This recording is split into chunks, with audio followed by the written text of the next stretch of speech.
Hello, and welcome to another edition of Barça Fan Voice. Today I've chosen a theme that will demonstrate that even in the roughest times that we may be going through at the moment, even in the roughest times, beautiful things can happen. And I'd like to talk about a hat-trick that was described by John Carlin as the most gloriously implausible hat-trick anyone has ever scored in a top-class game.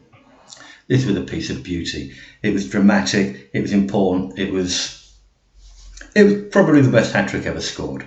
There may have been more important ones. Geoff Hurst in the World Cup final for England, Paolo Rossi, of course, for Italy against Brazil, Pichi Alonso's semi-final hat-trick in 1986 for Barça to get us to the final.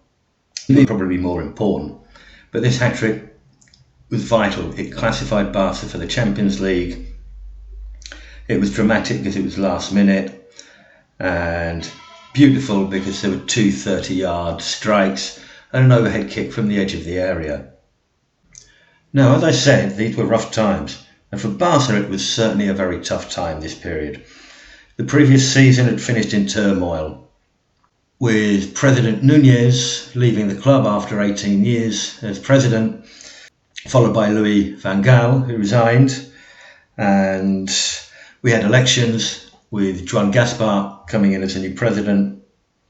And it was a turbulent time because we also lost Luis Figo to Real Madrid that summer. The Barca squad in 2000 was made up of a mixture of the survivors of the Dream Team with Sergi, Guardiola, Pito Abalado.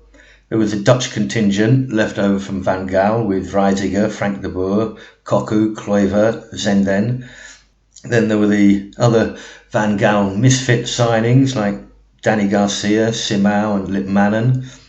And then there were the new signings made that summer. There was Marc Overmars, Emmanuel Petit, Alfonso Perez, Gerard Lopez, Ivan de la Peña, Richard Dutrell, the goalkeeper. It was a mixed bag, but there were of course some promising youngsters coming through like Xavi and Puyol, and a young Gabri there of course. And there were a couple of greats. Of course we had Luis Enrique, and then the subject of today's video, Rivaldo, of course. Now, Rivaldo arrived in the summer of 1997, a very expensive signing, signed on the last day of the transfer window. Barca signed him from Deportivo de La Coruña for around about 20 million euros, would be the translation now. But it was a lot of money in those days. And it was a great player, of course, Rivaldo. He won the Ballon d'Oro in 1999. But with Van Gaal, he usually played on the left, and he was never quite happy in this role. Now, Barca began the 2000-2001 season with a new manager, Lorenzo Serra Ferrer. In my opinion, he's probably the worst manager I've seen in charge of Barca in the last 30 years. He did try to fit Rivaldo in the middle sometimes. In the first game of the season, he played him behind a front two of Alfonso and Danny Garcia. But the strange system that he used, three at the back, it's kind of a 3-2-3-2. It didn't suit Patrick Kluivert to play with another forward. Rivaldo was supposed to play behind the front two, but he often played on the left because Marc Overmars wasn't very good, and Luis Enrique filled in that role behind the front two. But it was a difficult season. There were some good moments. We beat Real Sociedad 6-0 away from home, and Atletico Bilbao were beaten 7-0 at Camp Nou. But by the 31st league game of the season, Barca was still only 5th place in the league, 17 points behind leaders Real Madrid. And after a 3-1 defeat at Osasuna, Lorenzo Serra Ferrer was sacked, and Gaspar brought in Carlos Reixac to be the new coach. Now, Reixac, of course, had been number 2 to Johan Cruyff. So we saw a return to a Cruyff kind of system of football, with 3 at the back, a diamond midfield, and a front 3 with 2 wide players. However, things didn't improve with Reixac. There were only 2 wins out of the next 6 games. So we arrived to the last game of the season, still in 5th place, 3 points behind 4th place team, who were Valencia, who were also the team who came to Camp Nou for the final game of the season. So it's all very clear. Barca needed to win, Valencia needed to draw. And only one of them would qualify for the Champions League. Now, Valencia were managed by Hector Cooper, and they'd just been in 2 Champions League finals. In May of 2001, they'd lost the Champions League final on penalties to Bayern Munich. So they were affected by this, I think, but they obviously were keen on Champions League football, and they had some excellent players in their team, such as Pablo Aimar, Kili Gonzalez, Pablo Aimar, Roberto Ayala. Cañizares, the goalkeeper, of course, was probably the best goalkeeper in Spain at that time. They had a midfield pair of David Albelda and Ruben Baraja, who were very good. This was a tough team to face. They were in a good moment. Barca were not. But Rivaldo decided today was going to be his day. And it was one of those games where, it was just all about Rivaldo. Without him, we'd have done nothing.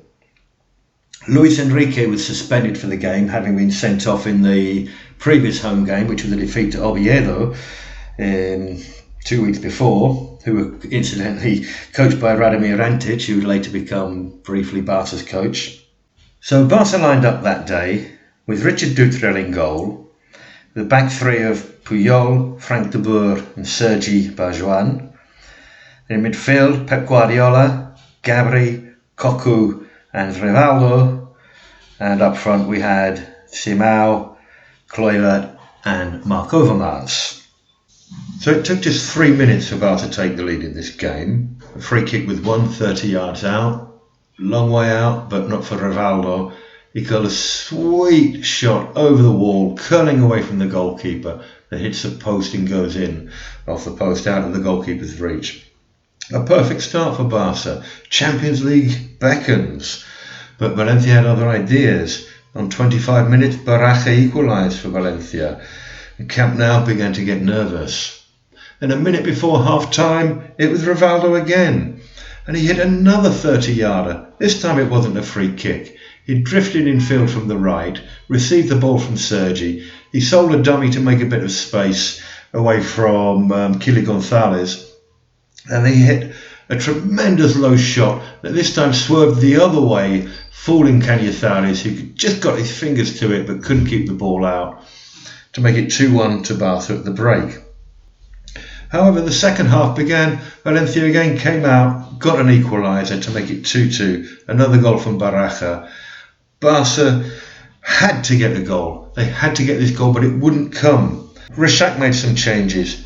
He brought on, Petit came on for Guardiola, Xavi came on for Simao, and Bolo Zenden came on for Patrick Kluivert, which meant at the end Rivaldo pushed forward to a centre-forward position.